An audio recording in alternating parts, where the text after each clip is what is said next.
Hello everyone, welcome to our Let's Play series of Disco Elysium. This is Colonel RPG as usual, and I'm very happy that you're chose to join me today in the Feln building. I think. I'm pretty sure we are. Feld, not Feln. Now who are these people? Does that kid have a mohawk? No, that kid does not have a mohawk.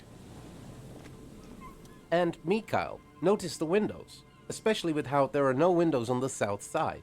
This was to deal with.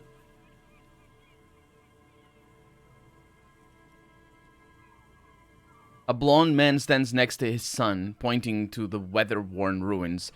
He sees you approaching and smiles. You, officers, come to investigate the historic subtext of West Martinez. I'm Trant Heidelstein.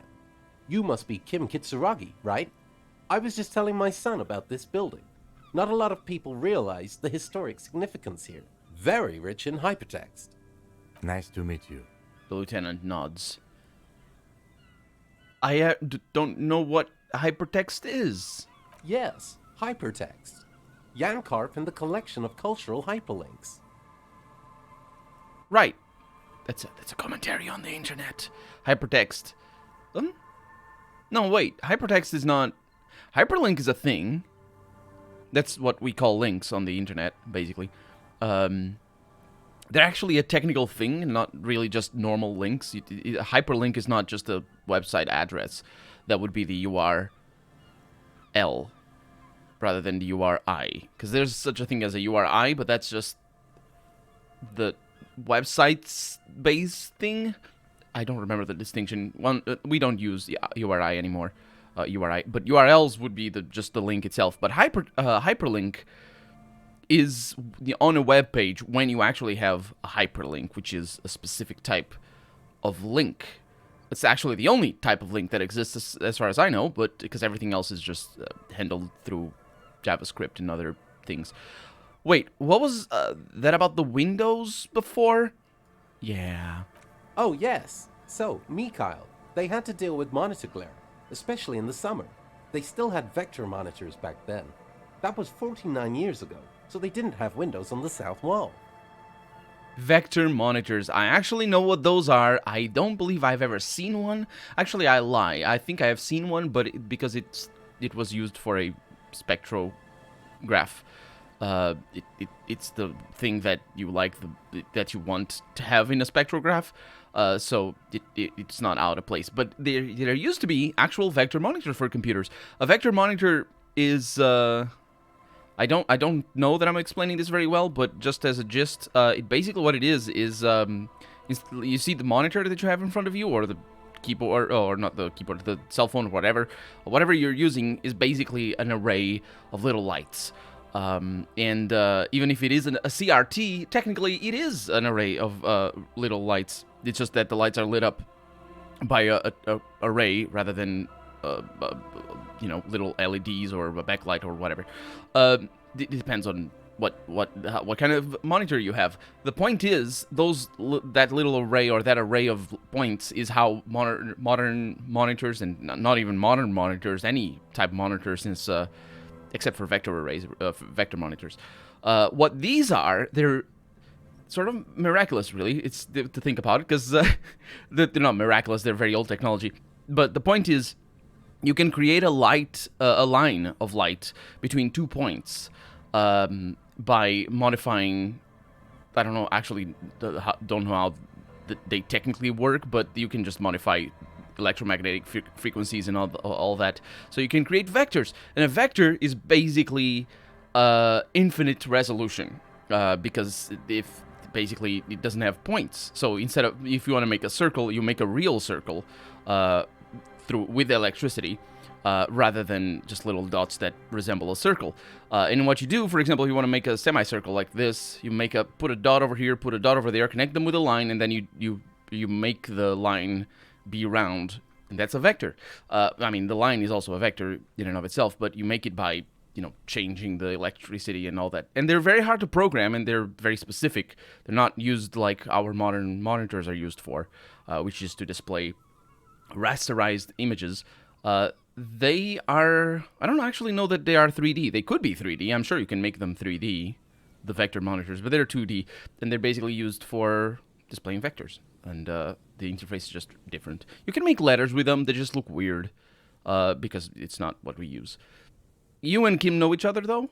No, I can't say that we've met before, but I've heard of Kim, of course. Mikhail, say hi to the officers. I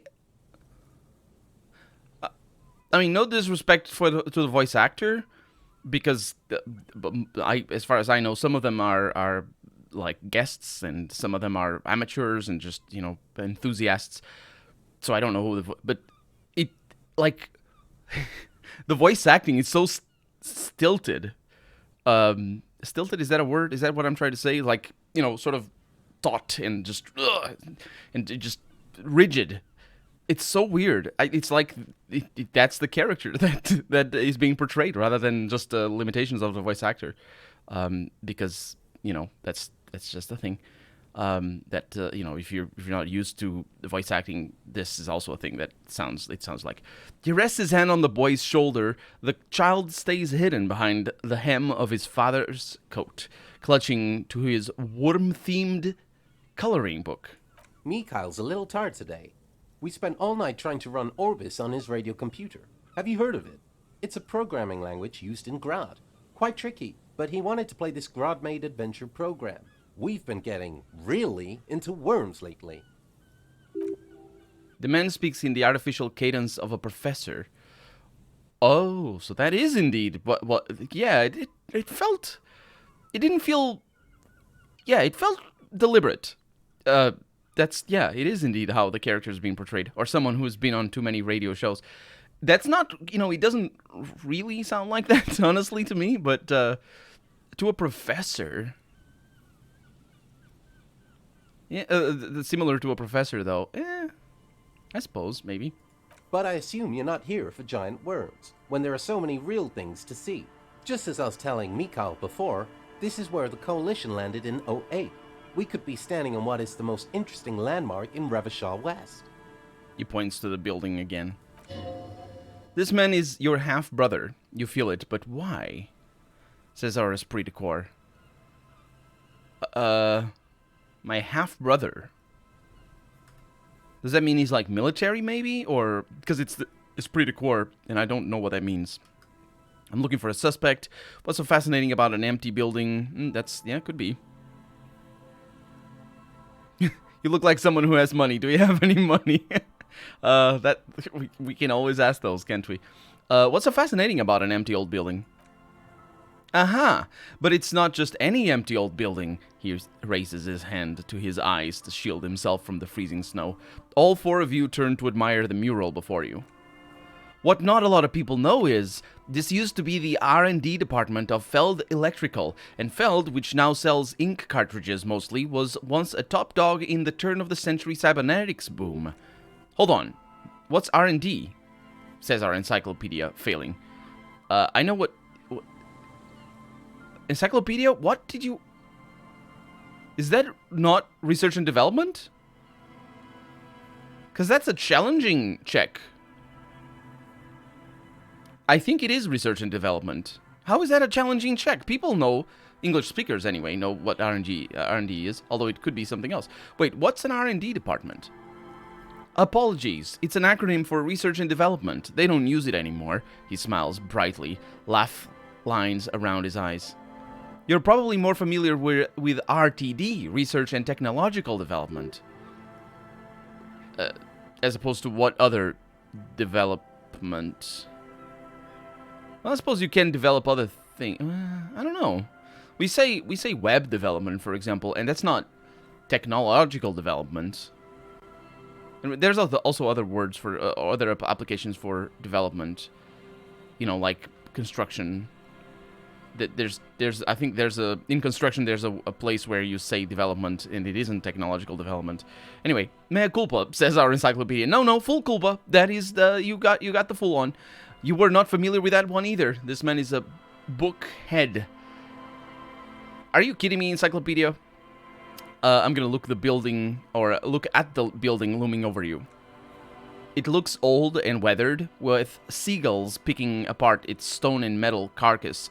Bushy undergrowth has taken hold of the collapsed rooftop, and some kind of bird has set up a nest on a broken windowsill. And I do apologize if my voice is, if my reading speech and even just my speech patterns are weird, because I think they are affected by this character. Voicing him is kind of complicated, because I need to. Anyway, I don't think I've ever heard of this Feld Electrical. That's not surprising. Only a vestigial ink cartridge and ferrotape manufacturer remains. He adjusts his suit jacket. They started out as a midday electronics outfit in Koningstein, 2 centuries ago. That's from Sweden. That probably is Denmark? The Stain? Yeah, this is Denmark, rather than Sweden. I think, because if it would be Sten for Sweden. I think? Anyway, 2 centuries ago, after an aggressive move to Recherche, Feld became a global player in the emerging personal electronics market of the pre-revolution era. Still, Tricentennial was beating them in business machines. He gestures towards the building. But Feld had an ace up their sleeve. Or should I say they were developing an ace up their sleeve? He grins. I'm mixing my metaphors here. Yeah, what is an ace? Or that ace? It was here in Martinez, possibly in this very building, that they developed prototypes for a tape computer. He pauses for effect for the tape computer. A tape computer? An elegant folding mechanism of rollers and ferrotape ribbons, portable enough to be a take-it-home solution, revolutionizing business machines, possibly even bringing them to the average consumer. Which is interesting. I don't know if this is actually an historical concern, the take-it-home nature of computers, because you don't think about it like that in our modern day. Like, for example, think of a wardrobe. Like, people don't make a decision regarding... No, I say wardrobe, I don't mean... Like, wardrobe doesn't mean what I think it means. The armoire. Think of an armoire. Yeah, a wardrobe is not furniture. It's not a piece of furniture. It is what you have inside the armoire, or what you wear. Anyway, the point is, you don't think of, like, an armoire can be built in, and it's not a take-home solution because it needs to be built in place. And there's other types of furniture that are like that, but you don't usually think about those like that. You just, you either have one or you don't. It doesn't matter what kind it is. And even if there were no take-it-home type armoires, people will still have armoires because they would just build them in place. The biggest expense of making an armoire isn't so much how long it takes to build, although it is also an expense. But the point is, you're not saving any money by buying a take-it-home armoire, or you're not saving a lot of money for buying a take-it-home armoire because you still need to pay for shipping. Which might even be more expensive than just the planks.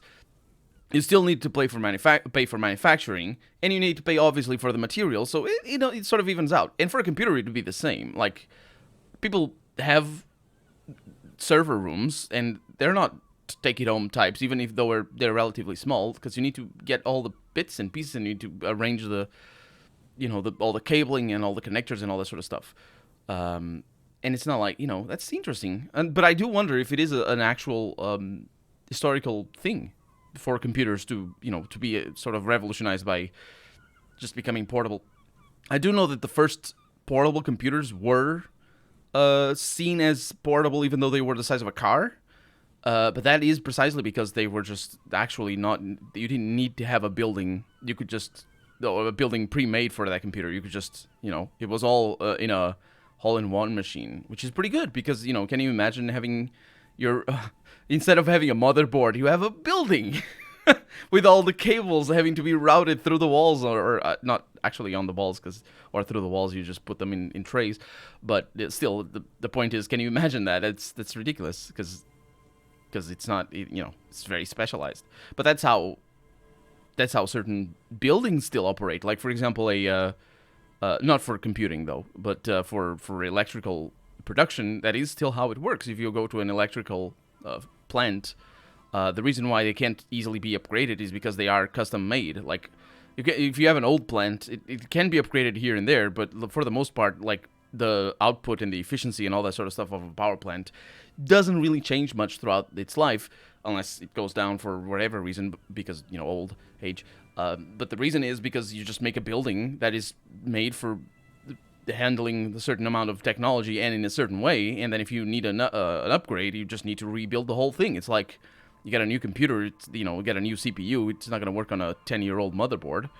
So, because the motherboard needs to be reworked for the new CPU, so you need a new one. And if you buy Intel, if it's a 1-year-old motherboard, you need a new one, because they want your money, and you shouldn't give them your money. Anyway, I don't know why I'm going in that direction. Anyway, let's continue. I did read that whole thing, which is a feat of engineering even today's giant Reem, ICN, and ZAM haven't achieved yet. He grins, admiring the sentence he just produced. He assumes something like a combat stance, facing the wind. What do you mean? What happened? I'm not asking what happened about his combat stance. I'm asking what happened about the conversation. And he says, indeed what? The revolution, says Mikhail. The boy wipes his nose on his sleeve. Trent, the father, nods. Unfortunately, their moonshot project never made to the market. Feld's move to Revachol backfired. The revolutionary government liquefied their assets and expropriated those very advanced prototypes, possibly from their very building, or one of the adjacent ruins. He pauses, pointing to the other building, and then continues. All of this was built by Feld, even the boardwalk. Wild Pines built Martinez proper as a resort for their middle management. Feld built this side of town for R&D. You're saying that Feld Electrical built this boardwalk? I'm gonna look under my feet. Yes, they even built a pleasure wheel, but that got destroyed in the war. A pleasure wheel? The lieutenant looks wistfully at the horizon, as if picturing gondolas rising to the sky. Is that what they're called? A pleasure wheel and a gondola. I didn't know that. I thought it was a ferry wheel or something else. I don't remember. Perhaps reminded of a childhood memory, says our empathy. It's clear he would prefer there were a big wheel lighting up the coast. Yes, to lure in their star engineers. This part of Martinez was nothing but reeds before Feld arrived. They had to make the prospect of living here attractive. It was supposed to become a global center for innovation with cybernetics, but history had other plans. Now, I could tally this up to just the writers having not really, or just having a different perspective on this than I have, or even an opinion, but Am I wrong in saying that a ferry wheel or a pleasure wheel, whatever, is not really a good way or a good investment for luring engineers to work at a place? That would be for luring tourists, right? Which would then mean that they wanted to, make sure that this town was profitable, because you build a ferry wheel, it's an investment that eventually gets you profit. Or as long as, it gives you profit at all. And so if I were to take this writing seriously, I would think that he is mistaken in what the ferry wheel or the pleasure wheel was built for. But I think he's not mistaken. I think that's canonically what they did. And it isn't, and canonically it isn't a bad decision. It's just that I am looking at it in a different way. What happened to the engineers of the company, and the company people? Oh, I'm afraid it didn't end well for the boys. He smiles again as if he's somehow personally responsible for this bleak turn of events. But this story is a bit too dark for little Mikhail here. Now, if you were to ask about tape computers... Wait, is he saying that we should just bypass the excesses of the revolution? Says our rhetoric. I can turn to Michael and say he means they all died at the hands of the communists. Is that what happened, canonically? Huh. I'm gonna say tape computers. I don't want to scar the little kid. Tape computers, right. Tape computers. He nods with wind tussling his suit jacket. What did the revolutionaries do with those advanced tape computers? They used them for military communications, he says, while his son looks up, idly chewing on the corner of his worm-themed coloring book, but also to write and send out press releases. The most notorious example being Le Décret de Mars. The what now? What's the March? Oh, that's Mars. Oh. The French, apparently, yes, that's... yeah, I forgot about that. I don't remember the names of months and days of the week in French. But that is, yeah, the Decree of March. Not March, like March is in the month. I mean, the radio transmission sent out to news agencies and world governments by the newly created Commune of Recherche of the 7th of March in the year 02. It's a beautiful piece of text, actually. A singer-songwriter I know, Charette, called it a love poem to Recherche on her political concept album Bon Baiser d'Insulinde. Maybe. You should read it. Every local library in Recherche stocks a copy of the decree. I tried to get Michael to memorize it. He looks at his son, who starts giggling, his face hidden behind the book. Or, well, tried to, which is what I said. Someone was much too interested in worms to be paying any attention. The kid takes a peek at the green and silver worm on the cover of the book, already forgetting about this part of the discussion. How did those tape computers work, though? Did they work like radio computers? Actually, no one knows. No one even knows what a computer made entirely of tape would look like. But word has it they were very elegant, exquisite, alien-looking turn-of-the-century hardware. He raises his finger, remembering something. 10 years ago, I did a little freelancing. I guess you could say I was a special consultant for an exhibition at the Wumpty Dumpty Dom Center in Vredefort, Orange. It raised the same questions, and we had lengthy discussions with Paul Ockerman, who was head curator at the time. This was before the twins Keith and Guy Joost joined the team, trying to... yes, he did say Wumpty Dumpty Dom Center. That's true. He did it! Says Suggestion. He said Wumpty Dumpty Dom Center. It's like the most natural thing in the world. It isn't, actually. Most of the names are very consistent in not being that in this game.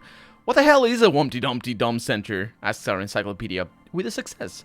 And who the hell are Keith and Guy Joost? Okay, back to... Where were we? Tape computers, I think. Yes, tape computers. And felt electric. Yeah, I wanted to ask something else. But of course, what else? He smiles and ruffles his kid's head. I'm looking for a suspect. Have you seen anyone suspicious around? No, I'm afraid I can't help you with this one, officer. It's just a regular day off for me and Mikael here. He pats his son's head. So you haven't seen anyone around? No, I'm sorry. As I said, this is just a day off. We just arrived anyway. There's something friendly and familiar in how he says that. A day off, says our empathy. At least it's familiar. Great. Thanks for all the interesting information. No, thanks to you for having me and little Mikael here to pick your brain. A very interesting conversation indeed. Pick your brain, says our rhetoric. If anything, this was rather one-sided. He did the talking. Whatever. That is true. Mikael, can I talk to you? I don't think I can. They're one and the same. Let's look at the windows here. You see a once bright mural towering above you. The signage has peeled off over the years, but you can still make out Feld Electrical R&D. A slogan used to intertwine with the loops a long time ago. Now only a shadow of peeled letters remains. It says, tomorrow is just a whisper away. Tomorrow is just a whisper away. It looks like tomorrow never came, says Kim. He raises the collar of his bomber jacket. It does indeed look like that's the case. Necessity-driven architectural design at its finest. Another power box. It charges nothing now. It's empty. The fence blocks the path. No way on from here. So the Feld Electrical building is completely inaccessible. As far as I can tell, anyway. Got the phone booth down below. That we have not interacted with. And we got a bunch of things over here that we have not interacted with either. Have we actually interacted with the phone booth? No, we have not. And this doesn't lead anywhere. Let's go ahead and deal with this. Oh, no, we have. Sorry. Forgot about that. We called some randos, and they weren't too happy about it. Let's just get a quick save in there. Well, well, well. What do we have over here? A coin-operated weighing machine. It hasn't been used for a decade. Vagrants have recently painted the tarp red. Water drips from it. Not paint. A makeshift roof. Vagrants have tried to make the boardwalk habitable. That tarp will keep out neither rain nor snow nor wind. Oh, is that what you're supposed to... Yeah. I don't see the vagrants, though. Also, I'm not... Are they actually vagrants if they're living here? Because it doesn't... I don't think they're vagrants. I think their house is just not very good. Probably on account of them not having money for better materials, I would say. A big wine canister. It's open and empty. Moonshine, probably. Smells like tasty fermentation.